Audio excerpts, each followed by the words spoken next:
Bonjour à tous, dans ce nouvel épisode, on va découvrir ensemble un petit module RTC, le DS1307. RTC, ça veut dire Real Time Clock.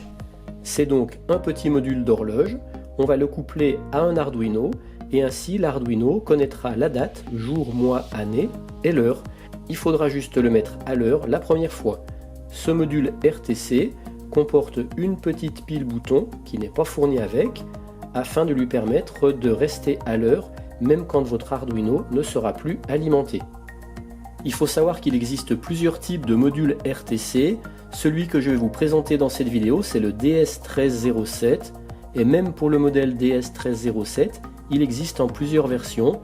En une version bas de gamme clonée modèle chinois, qui est donc très peu cher, et puis la version de meilleure qualité, en version Adafruit, c'est celle que je vous présente dans cette vidéo.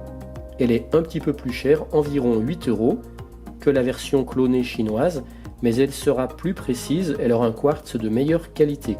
La version clone dans le temps peut dériver au niveau de son horloge de 1 à 2 secondes par jour.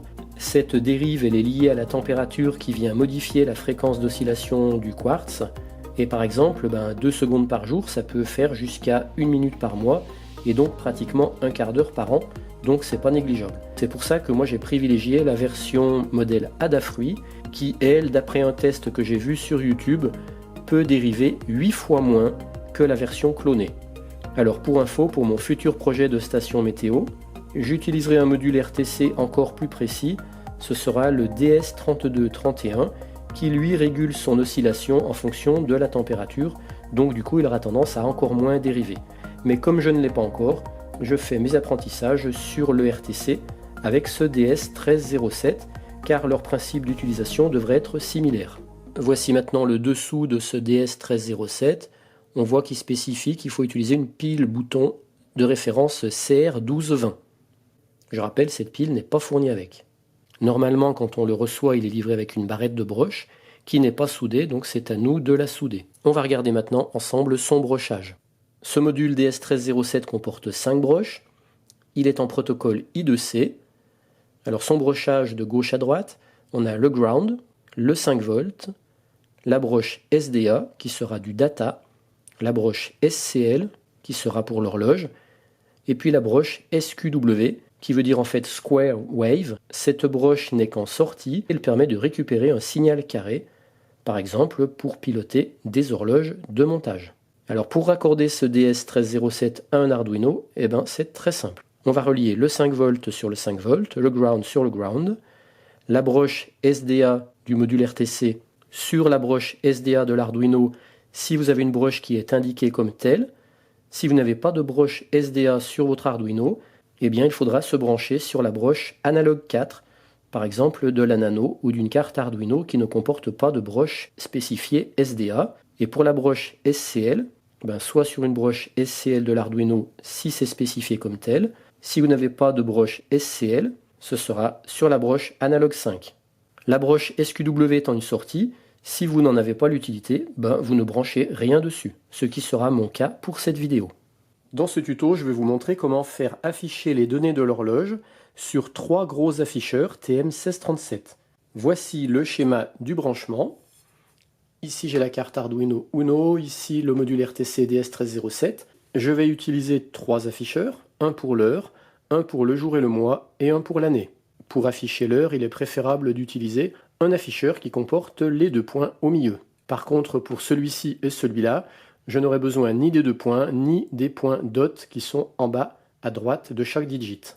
Pour le brochage, comme vu avant pour le DS1307, le ground sur le ground, le 5 volts sur le 5 volts, la broche SDA sur la broche analogique A4, la broche SCL sur la broche A5 et la broche SQW, je ne m'en sers pas. Pour les 3 afficheurs, le 5 volts, je l'envoie sur chaque 5 volts, le ground sur chaque ground. Pour la broche clock, je vais utiliser la broche D2 qui sera commune aux 3 broches clock. Donc celle-ci, celle-ci, celle-ci seront branchées en parallèle sur la broche digitale D2. Ensuite, la broche DIO de l'heure sur la broche D3, la broche DIO de l'afficheur jour et mois sur la broche D4 et la broche DIO de l'année sur la broche D5. J'attire tout de suite votre attention sur ce DS1307. Ce module RTC ne gère pas automatiquement le changement d'heure été-hiver.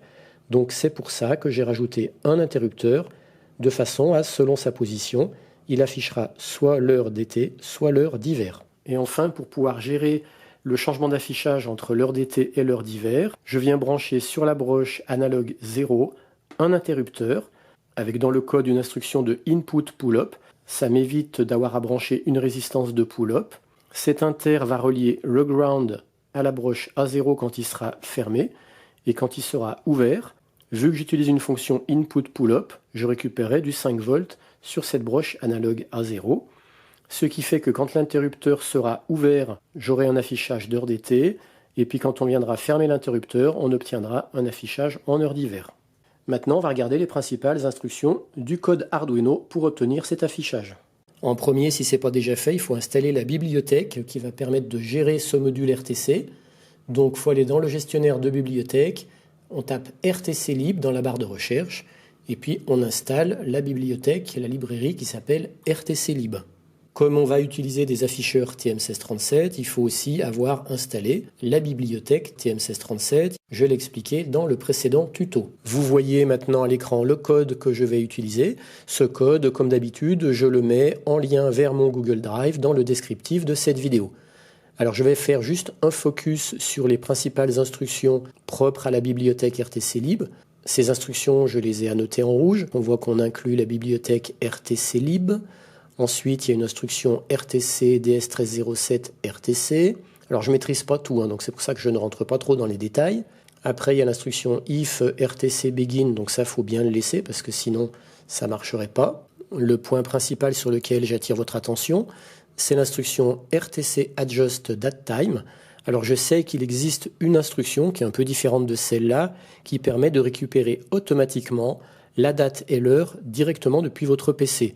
Mais moi, je ne vais pas utiliser cette version-là, parce qu'après, pour gérer le changement d'heure entre l'été et l'hiver, ça sera beaucoup plus compliqué. Au final, j'ai préféré retenir cette solution de rentrer manuellement l'heure et la date dans votre code Arduino. Donc attention, il faudra bien personnaliser vous-même votre code.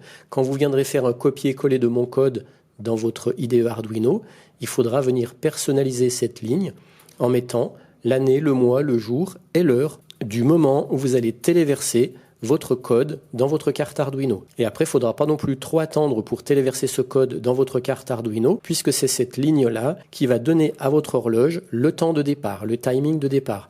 Donc par exemple, si vous attendiez 1 heure entre le temps où vous avez paramétré ça dans votre code Arduino et le temps où vous faites le téléversement, eh bien votre horloge, elle partirait avec 1 heure de retard. Donc c'est pour ça qu'il est important de personnaliser cette ligne au dernier moment, de façon à faire le téléversement tout de suite après. Et enfin, dans le void loop, on va avoir 2 phases.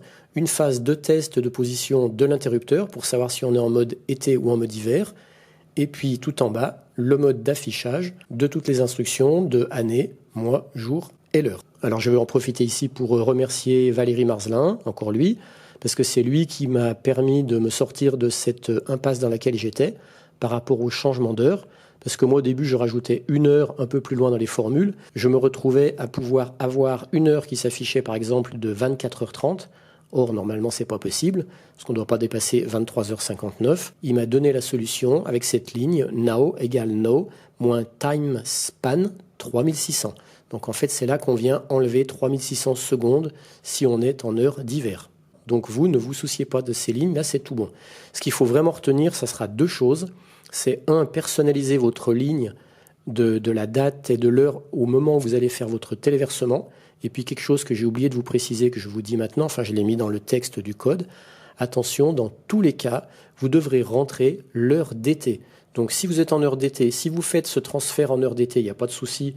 Vous saisissez ici l'heure que vous voyez sur votre montre ou sur votre ordinateur.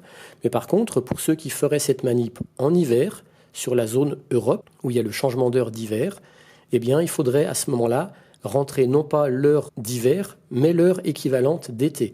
Je rappelle, quand on est en heure d'hiver, on a avancé d'1 heure. Donc, si au moment de faire votre transfert, vous êtes en hiver et qu'il est 10 heures, il ne faudra pas saisir 10 heures ici, mais bien saisir 9 heures. Donc, reculer d'1 heure de façon à, dans tous les cas, dans cette ligne de code, rentrer l'heure équivalent d'été. Dans le schéma au tableau tout à l'heure, j'avais attiré votre attention sur l'interrupteur qui était branché sur la broche A0 et qui pouvait être relié à travers un interrupteur au ground. Et je vous avais dit que dans le code, on avait une instruction qui permettait de se dispenser d'une résistance de pull-up.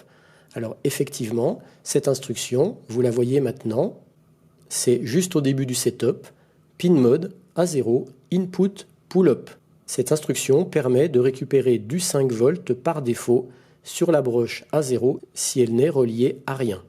Et c'est pour ça que quand on viendra manipuler l'interrupteur pour relier la broche A0 au ground, cette fois la broche A0 tombera au niveau du ground et c'est comme ça que l'Arduino saura si on a manipulé l'interrupteur ou pas. Et là, c'est encore Valérie Marzelin qui m'a fait découvrir cette instruction input pull-up qui est vraiment très pratique. Alors attention, à chaque fois que vous allez téléverser ce code dans l'Arduino, il faudra penser à repersonnaliser cette ligne de code dans laquelle vous êtes venu saisir l'année, le mois, le jour et l'heure. Et pour que votre montage tienne compte de cette nouvelle heure et date, il faudra débrancher votre Arduino de votre PC et en plus enlever la pile bouton et puis ensuite remettre la pile bouton et réalimenter de façon à ce que la nouvelle heure et date s'affiche bien sur les afficheurs.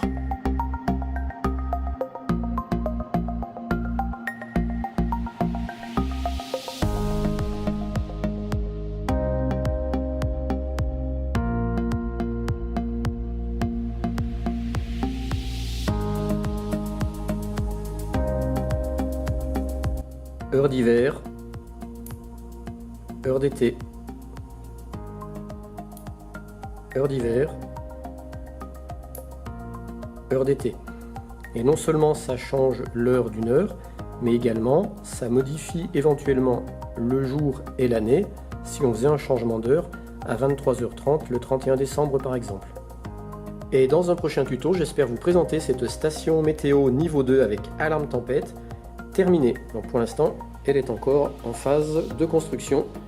Comme vous le voyez, elle n'est pas encore finie. Allez, je vous reparle de tout ça dès que je suis arrivé à faire quelque chose de présentable. À bientôt pour la suite. Allez, bye bye.